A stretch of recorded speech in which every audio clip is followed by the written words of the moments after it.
제7장. 여룻바알이라 하는 기드온과 그를 따르는 모든 백성이 일찍이 일어나 하롯셈 곁에 지인을 쳤고 미드안의 진영은 그들의 북쪽이요 모래산 앞 골짜기에 있었더라. 여호와께서 기드온에게 이르시되 너를 따르는 백성이 너무 많은즉 내가 그들의 손에 미디안 사람을 넘겨주지 아니하리니 이는 이스라엘이 나를 거슬러 스스로 자랑하기를 내 손이 나를 구원하였다 할까 함이니라.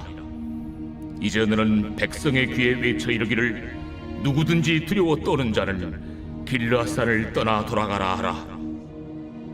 하시니 이에 돌아간 백성이 22,000명이요 남은 자가 10,000명이었더라. 여호와께서 또 기드온에게 이르시되 백성이 아직도 많으니 그들을 인도하여 물가로 내려가라.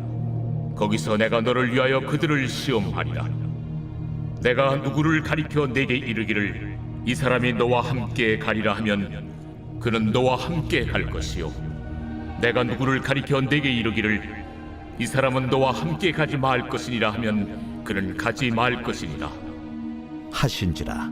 이에 백성을 인도하여 물가에 내려가매 여호와께서 기드온에게 이르시되 누구든지 개가 핥는 것 같이 혀로 물을 핥는 자들을 너는 따로 세우고 또 누구든지 무릎을 꿇고 마시는 자들도 그와 같이 하라. 하시더니 손으로 움켜 입에 대고 핥는 자의 수는 300명이요 그 외의 백성은 다 무릎을 꿇고 물을 마신지라. 여호와께서 기드온에게 이르시되 내가 이 물을 핥아먹은 300명으로 너희를 구원하며 미디안을 네 손에 넘겨주리니 남은 백성은 각각 자기의 처소로 돌아갈 것이니라. 하시니 이에 백성이 양식과 나팔을 손에 든지라.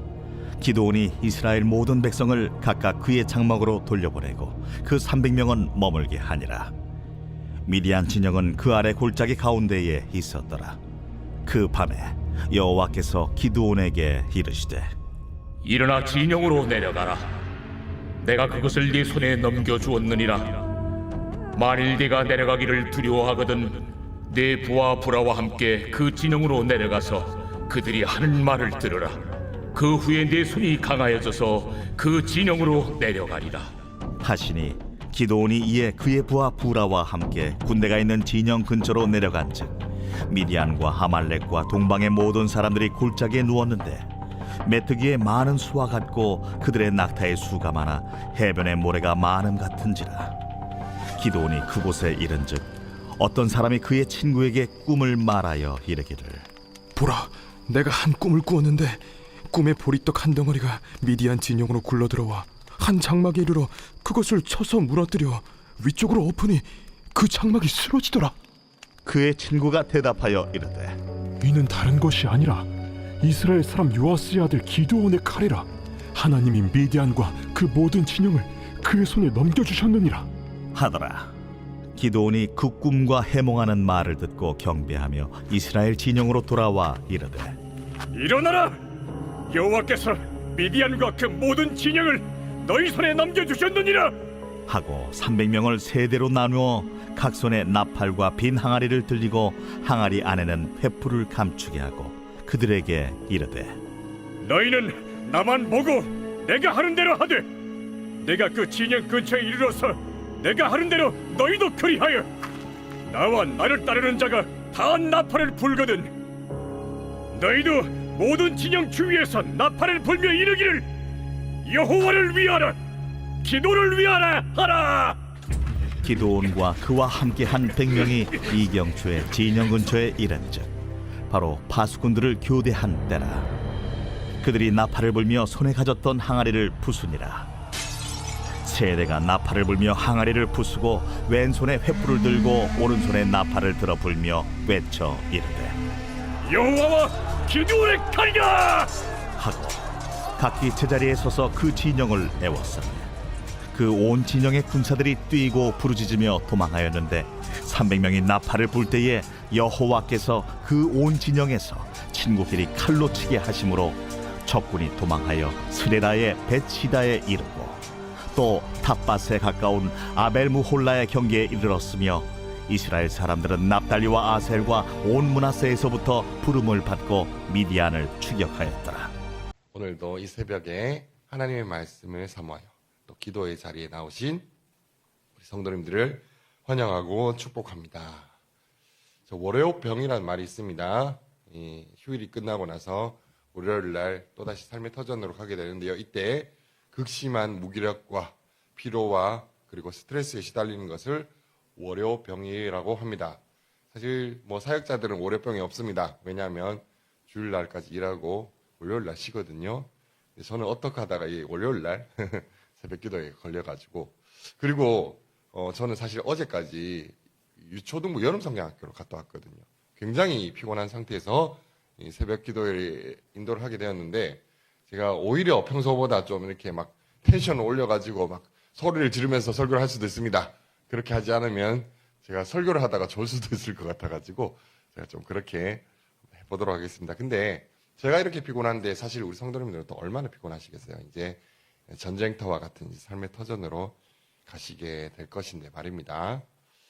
참 우리의 삶은 쉽지가 않습니다. 하루하루 살아가는 것이 결코 쉬운 일은 아닌데 이 전쟁터와 같은 삶 속에서 우리가 승리할 수 있는 비결이 무엇일까? 우리는 과연 무엇을 가지고 이 전쟁터로 나가야 될 것인가에 대해서 우리 오늘 이 본문을 가지고 한번 성도님들과 나눠보려고 합니다. 자, 오늘 이 말씀 본문에서는요. 삶에서 가장 큰 전투를 앞두고 있는 기드온과 이스라엘 백성들을 보게 됩니다. 이들의 삶을 통해서 우리가 한번 우리도 어떻게 이 전쟁에서 승리할 수 있을까? 우리 삶이라는 전쟁에서 승리할 수 있을까를 살펴보려고 하는데요. 오늘 이 사사 기드온과 이스라엘 백성들은 미디안과의 이 전투를 앞두고 있습니다. 자, 근데 왜 이 미디안과 전투를 하게 된 것인지를 좀 살펴보려고 합니다. 사실 이 미디안 백성들이요, 이스라엘을 이미 7년 동안이나 압제를 했습니다. 이 미디안 백성들이 워낙에 이 악랄하게 이스라엘 백성들을 압제를 해가지고요, 곡식이 생기는 대로 족족 뺏어가고, 그리고 가축도 있는 대로 다 뺏어가 버려가지고, 이 이스라엘 백성들이 어떻게 살아갔냐면요, 산속에 굴을 파고 거기에 숨어서 살았습니다. 그리고 아니면 높은 산성에서 거기 숨어서 살거나, 심지어는 저는 이게 가장 비참하다고 생각하는데요, 구덩이를 파서 땅굴을 파가지고 거기에서 살았다라고 합니다. 이런 것을 보면 참 하나님께서 하나님의 백성들을 왜 이렇게 내버려 두셨나라는 생각이 들기도 하는데, 사실 하나님께서 이들을 버리시기 전에 먼저 이스라엘 백성들이 하나님을 떠나고 하나님께서 주시는 축복을 감사하지 않고 오히려 생명 되시는 하나님을 떠나서 가짜 신들을 섬기는 그런 일들이 있었기 때문에 하나님께서, 정의로운 하나님께서 이들을 심판하시는 것은 너무나 당연한 일이었습니다.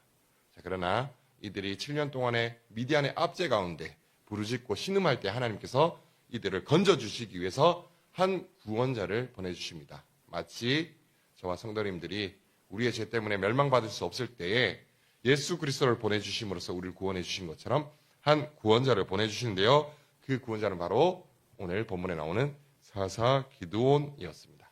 자, 여기서 기드온이 이끄는 이스라엘 군대와 이 미디안 진영의 군세를 한번 좀 비교를 해보려고 합니다. 이스라엘의 군대가 3만 2천 명이었고요. 그리고 미디안의 군대가 13만 5천 명이었습니다. 자, 그러면은 대략 몇 배의 군사들이 있는 것입니까? 이스라엘보다 미디안이 약 1대 4로 훨씬 많은 군사들을 가지고 있었던 것이죠. 자, 근데 1대 4라는 말을 들었을 때 혹시 성도님들 가운데 이런 생각하시는 분 없으십니까? 1대 4면 한번 비벼볼 만하다라는 생각이 들지 않으십니까? 우리 동서고금의 역사를 봐도 사실 이 1대 4 정도면은 좀 이게 유능하고 용맹한 장수가 병사들을 이끌면 승리하는 역전의 그런 역사들이 참 많이 있지 않습니까? 자, 그런데 이제 문제가 뭐냐면은 이 이스라엘 군대 3만 2천 명의 군대를 이끄는 기드온이라는 사람 자체가 별로 그렇게 용맹한 사람이 아니었습니다. 사사기 6장을 보시면요, 이 기드온이 그 밀을 타작하는데 포도주 틀 거기 숨어가지고 이제 밀을 이렇게 타작하는 장면이 나옵니다. 혹시라도 미디안 사람들이 언제라도 와서 그 곡식을 뺏어갈까봐 두려워서 이렇게 밀을 포도주 틀에서 타작하기도 하고요. 하나님께서 승리를 주시겠다고 기드온을 세워서 전쟁터에 내보낼 때도 이 기드온이 어떻게 하냐면요, 무서워가지고 하나님 앞에 계속해서 하나님이 저를 보내시는 게 맞습니까? 승리를 주시는 게 맞습니까? 라면서 표적을 구하는 장면이 6장에 나옵니다. 기도는 겁쟁이였습니다. 자, 그리고 뭐 이스라엘 백성들이 뭐 훈련을 제대로 받는 군사였겠습니까? 당연히 그러지 못했겠죠. 자, 근데 왜 이 이스라엘에 상대해야 되는 이 미디안 군사들은요, 어떤 군사들이었냐 하면요, 12절에 보면은 이 미디안 병사들만 이 바다의 모래와 같이 많은 것이 아니라 낙타의 수가 해변의 모래와 같았다라고 이야기를 하고 있습니다. 이 미디안 군대의 기본적으로 주력 부대가 뭐냐면 낙타 공수거든요. 낙타 공수. 사람들이 이제 뭐 성경을 보면은 그 군사력의 척도가 뭐 애굽의 말과 병거다 뭐 이런 식으로 나오는데요. 사실 이 고대 근동의 최강자는 이 애굽의 병거와 그 말이 아니고요. 바로 이 낙타 공수였습니다. 이 낙타 공수가 위력적인 이유가 뭐냐면요. 일단 낙타가 엄청 크잖아요. 그죠? 거기서 나오는 그 위용이 있는데 이 낙타 공수들은 이렇게 높이, 낙타 등에서 이렇게 활을 쏘기 때문에 시야가 굉장히 높습니다. 그래가지고 위에서 이렇게 시야를 딱 보고 이렇게 활을 쏘게 되고요. 방패로 막아도 이 낙타 공수가 이제 위에서 이렇게 활을 쏴버리기 때문에 방패로 이 활을 막을 수도 없는 그런 게 바로 이 낙타 공수입니다. 그리고 이 낙타가 기본적으로 말보다 피부가 두껍습니다. 그래가지고 화살이 날라와도 화살을 튕겨낸대요. 그리고 이 말들은 낙타보다 빠르기는 한데 약점이 있습니다. 뭐냐면 빨리 가다가 방향 전환이 안 돼요. 근데 이 낙타 공수는요, 화살을 쏘고 바로 90도로 털어서 이렇게 히트앤런이라고 그러죠. 쏘고 피하는 그런 전략이 가능한 게 바로 이 낙타 공수들이었습니다. 그러니까요, 이 32,000명과 13만 5천명의 이 대결은 뭐 숫자 자체에서도 이미 차이가 나지만 그 병사의 질에 있어서도 이미 극복할 수 없는 상황이었습니다. 자, 그런데 하나님께서는요, 이 기드온에게 뭐라고 하냐면요, 너희들의 수가 너무 많다라고 이야기를 하십니다. 그 이유에 대해서 이렇게 이야기합니다. 스스로 자랑하기를 내 손이 나를 구원하였다 할까 함이라. 그러니까 이기고 나서 내가 이겼다라고 말할까봐 두렵다라는 것이죠. 사실 저와 성도님들의 삶 가운데도 이러한 일들이 얼마나 많은지 모릅니다. 우리는 날마다 하나님의 구원을 경험하고 살아가는데 그 일이 끝나고 나면은 야, 이번에도 내가 잘했다라고 스스로가 이렇게 교만하게 생각하는, 감사하지 않는 것을 봤을 때 우리가 그것을 알 수 있죠. 우리가 내 힘으로 그 일을 이루어냈다라고 그렇게 생각할 때가 얼마나 많은지 모릅니다. 때로는 우리 이렇게 생각하죠. 야, 오늘도 아무 일 없이 무사히 하루가 지났구나. 이 아무 일도 없이 하루를 지났다는 것은요, 그 하루 내내 하나님께서 우리와 함께 하시며 우리에게 구원의 역사를 이루어 주셨다는 뜻 아니겠습니까? 그런데도 우리는 감사하지 않고 내가 잘해서 오늘도 평안한 하루를 살았다라고 생각할 때가 참 많은 것 같습니다. 자, 그렇기 때문에 하나님께서는요, 이 이스라엘 백성들이 스스로 이겼다라고 생각하지 않도록 하기 위해서, 그리고 하나님을 전적으로 의지하도록 하기 위해서 그 32,000명 중에서 일부를 돌려보내도록 하시는데요. 어떤 사람들을 돌려보내라고 하시냐면요, 두려워하는 사람들을 전부 집으로 돌려보내라고 하십니다. 사실 이 전투를 앞두고, 이런 이길 수 없는 전투를 앞두고 안 두려운 사람이 어디 있었겠습니까? 사실 오늘 본문에도 읽어보시면 알 수 있지만 기드온도 두려워했거든요. 자, 근데 두려워하는 사람들은 돌아가라라고 하시는 이유는 뭐냐면요, 두렵지만 두려운 상황 속에서도 그 가운데서도 하나님을 의지하기로 결단한 사람들은 남으라는 것입니다. 그리고 하나님께서는 그런 사람들을 통해서 하나님의 놀라운 기적의 승리를 주시려고 하시는 것입니다. 우리 삶 속에서 참 두려운 일들이 많이 있는 것 같습니다. 성도님들은 어떤 일들을 앞두고 두려워하실 때가 많습니까? 어떤 사람들은 참 건강을 잃을 것을 참 두려워하는 그런 사람들이 있습니다. 아니면 관계가 깨어질 것을 두려워하는 사람들도 있고요. 그냥 살아가는 그 하루하루의 삶 자체가 너무 힘들어서 두려워하는 사람들도 있습니다. 저는 뭐가 두려운가 한번 생각해 봤는데요. 저는 제일 두려워하는 게 다른 사람들이 저에 대해서 안 좋은 얘기하는 거에 대해서 되게 두려워합니다. 내가 없는 데서 나를 험담하면 어떡하지? 나를 안 좋아하면 어떡하지? 그런 두려움이 있습니다. 다른 사람으로부터 사랑받지 못하는 거에 대한 그런 두려움이 있는 것 같아요. 우리 삶 속에는 참 많은 두려움들이 있습니다. 자, 그런데 이런 두려움 속에서 우리가 두려워하지 않을 수 있는 비결에 대해서 이사야 41장 10절에서는 이렇게 말씀하고 있습니다. 두려워하지 말라. 내가 너와 함께함이라. 놀라지 말라. 내가 너를 굳세게 하리라. 참으로 너를 도와주리라. 자, 우리가 두려워하지 않을 수 있는 이유는요, 하나님께서 우리와 함께 하시기 때문입니다. 우리 하나님의 백성들은요, 하나님과 함께 할 때에만 우리는요, 강해질 수 있다라고 성경에서 말씀하고 있는 것입니다. 자, 이제 종이가 하나 있습니다. 종이가. 하나 종이가. 제가 이 종이를 손가락으로 뚫을 수 있을까요? 없을까요? 네. 자, 한번 아침부터 차력소 한번 제가 한번 보여드리도록 하겠습니다. 네. 주무시는 분이 보여가지고 제가 이 종이를 들 수밖에 없습니다. 자, 갑니다! 네! 네. 이럴 때는 박수 치셔도 됩니다. 새벽 기도에도. 예. 박수 치셔도 됩니다. 자, 그런데 이 종이를 자, 벽에다가 딱 대놓고 이걸 뚫을 수 있을까요? 없을까요? 제 손가락이 부러지겠죠.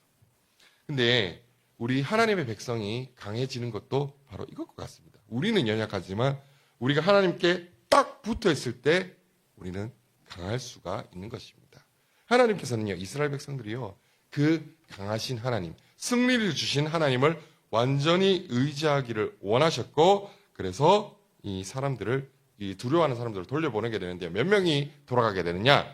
22,000명이 돌아가게 됩니다. 그러면 몇 명이 남았죠? 32,000명에서 22,000명이 돌아갔으니까 이제 10,000명이 남은 겁니다. 10,000명이 남았기 때문에 이제 몇 대 몇의 비율이 됐느냐? 1대 14의 비율이 되었습니다. 이제는 이제 완전히 불가능의 영역이 되어버린 것이죠. 혹시 주변에 내가 왕년에 1대 14로 싸워서 이겼다라고 말하는 사람이 있다면 그 사람의 말을 믿지 마시기 바랍니다. 자, 그런데 하나님께서는요, 아직도 사람이 많다라고 이야기를 하십니다. 이 사람이라는 게요, 아무리 어려운 상황이 돼도 그 상황 속에서 하나님을 의지하기보다 내가 가진 것이 무엇이 있는지를 셈해보고 그것을 어떻게 잘 굴려가지고 이 난국을 한번 타개해 보려고 노력하는 게 사람의 모습입니다. 그래서 하나님께서는 아직도 사람이 많다라고 해서 더 많은 사람들을 돌려보내라고 하시는데요. 그 방법이, 하나님께서 가르쳐 주신 방법이 무엇이냐면요, 이 이스라엘 군사들 10,000명을 이제 냇가로 내려보냅니다. 그리고 거기서 물을 마시게 하는데요, 어떤 사람을 돌려보내라고 하시냐? 물을 마시는데 어떤 사람을 돌려보내라고 하시냐면 영어로는 폼 오브 도그, 개폼으로 물을 마시는 사람을 돌려보내라고 하시거든요. 이게 개폼 잡고 이렇게 물을 먹는 게 아니고 이게 땅바닥에 손을 대고 물을 핥아서 먹는 사람들을 다 돌려보내라고 하십니다. 그리고 어떤 사람을 남기라고 하시냐면요, 물을 딱 퍼가지고 사주 경계를 하면서 물을 이렇게 핥아 먹는 사람을 남기라고 하십니다. 그런데 이제 사람이 이렇게 먹는 사람들이 잘 없잖아요. 그래서 10,000명 중에 9,700명이 돌아갑니다. 그리고 이제 300명이 남게 되는데 하나님께서 이 300명으로 하나님의 놀라운 기적의 승리를 보여주시려고 합니다. 이제 옛날에 저희 교회 한 집사님이 이 말씀을 어렸을 때 성경학교에서 들었대요. 그래가지고 그 뒤로 양치질을 할 때도 이렇게 물을 틀어가지고 물을 이렇게 해가지고 이렇게 해서 이렇게 뱉어낸다라고 합니다. 그러니까 아마도 하나님께서 사용하시는 사람들이 이렇게 물을 이렇게 마셨으니까 그렇게 물을 마셔가지고 이렇게 양치질까지 하시는 것 같은데, 사실 하나님께서 이 사람들, 이렇게 물을 마시는 사람들, 이렇게 조심성이 있게 경계를 하는 사람들을 선택하신 이유가 뒤에 나옵니다. 제가 그 이유도 이따가 설명을 드리도록 하겠습니다. 자, 이제 300명이 남았으니까 몇 대 몇의 싸움을 해야 되느냐? 1대 450의 싸움을 하게 된 것입니다. 기드온이 두렵지 않을 수가 없겠죠, 이런 상황에서는. 그래서 두려워하는 기드온에게 하나님께서 뭐라고 말씀하시냐면요, 기드온아, 네가 두렵다면 내 부하 부라와 함께 적들의 진으로 한번 내려가 봐라 라고 하나님께서 말씀을 하십니다. 그래서 이 기드온은 하나님의 말씀대로 자신의 부하 1명을 데리고 이 미디안 진영에 갔는데요, 정탐을 하는데 이 미디안 병사들이 뭐라고 얘기를 하냐면요, 한 사람이 이렇게 이야기를 한 겁니다. 내가 어제 꿈을 꿨는데 떡덩이가 하나 굴러오더니만 그 커다란 떡이 우리 장막을 덮쳐가지고 장막이 쓰러지더라 라고 이야기를 합니다. 자, 그것을 듣고 있던 한 병사가 뭐라고 얘기하냐면요, 야, 내가 그 꿈을 해석해 주마. 그 꿈은 요아스의 아들 기드온이 이제 우리 미디안과 그 모든 진영을 하나님의 손에 넘겨주었다라는 뜻이다라고 자기들끼리 이미 패배 선언을 해버리는 그 이야기를 듣게 됩니다. 그래서 이제 그 이야기를 듣고 바로 기드온이 하나님 앞에 경배를 하거든요.